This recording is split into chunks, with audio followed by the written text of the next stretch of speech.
হরে কৃষ্ণ, রাধে রাধে। আমি আজকে নাগগণের জন্মবৃত্তান্ত ও বিনতা দাসীর বিবরণ পাঠ করে শোনাচ্ছি। মন দিয়ে শুনুন, নিশ্চয়ই ভালো লাগবে।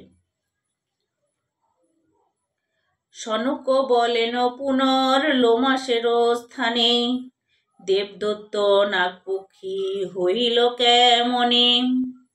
লোমস বলয়ে তুমি শুনো দিয়া মতি, ব্রাহ্মণ দ্বিতীয়া কায়া দুঃখ প্রজাপতি। এও 10 কন্যা কশ্যপের কইল দান, তার মধ্য 4 কন্যা বিশেষ প্রধান। দ্বিতীয়ার ক্রদ্রু সে বিনতা, এই 4 কন্যা হতে শুনো সৃষ্টি কথা। ইন্দ্র আদি দেব হইল দ্বিতীয় যে ঘরে, যত সব দত্ত হইল অদিতি উদরে। বিনতার যত কথা রইল এই মতে, অরুণ গরুরের জন্ম শুনো এক চিত্তে। বৃদ্ধ অঙ্গুলি উচ্চ মুনি 2 জন, বালখিল্য নাম তার মহাতপোধন। বটপত্র গোটা 2 লয়ে মুনি বরে, সাইঙ্গ বান্ধি 2 মুনি লইয়া যান ভারে। গক্ষুরের গর্ত মধ্য জলবাদী আছে, সাইঙ্গ লইয়া মুনি গেল তার কাছে।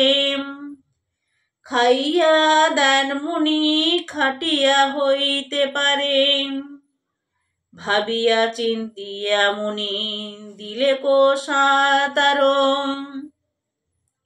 গক্ষুরের গর্ত মধ্য মুনি 2 ভাসে, তাহা দেখি রথ পরে পুরন্দর হাসে।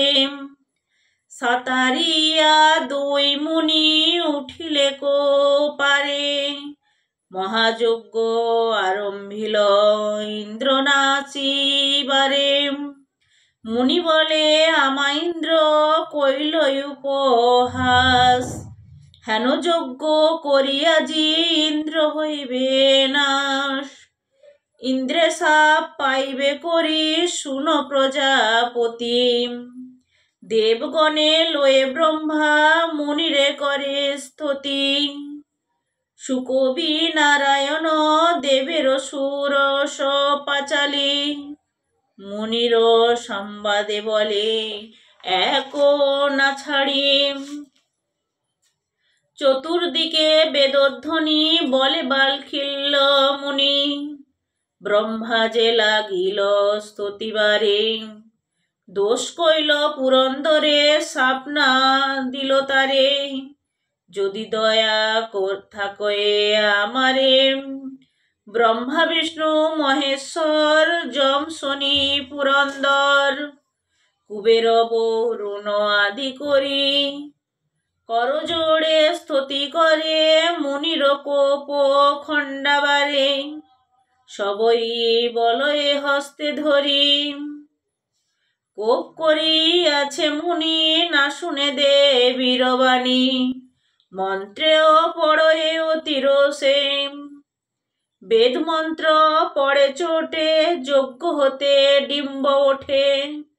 কোপে ত্যাজিল অবশেষে, বলে বালখিল্য মুনি ব্রহ্মা বিষ্ণুর শুনবাণী। মম বাক্য কভু ব্যর্থ নয়, ডিম্ব পায়নু যজ্ঞ হতে যে জন্মিবে ইহা হতে।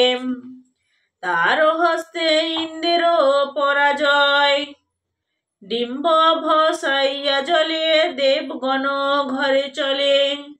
খণ্ডনে না বিধির লিখন, কশ্যপ পাইয়া নদী তীরে লয়ে গেল আপন ঘরে। নারায়ণ দেবের সুরচন,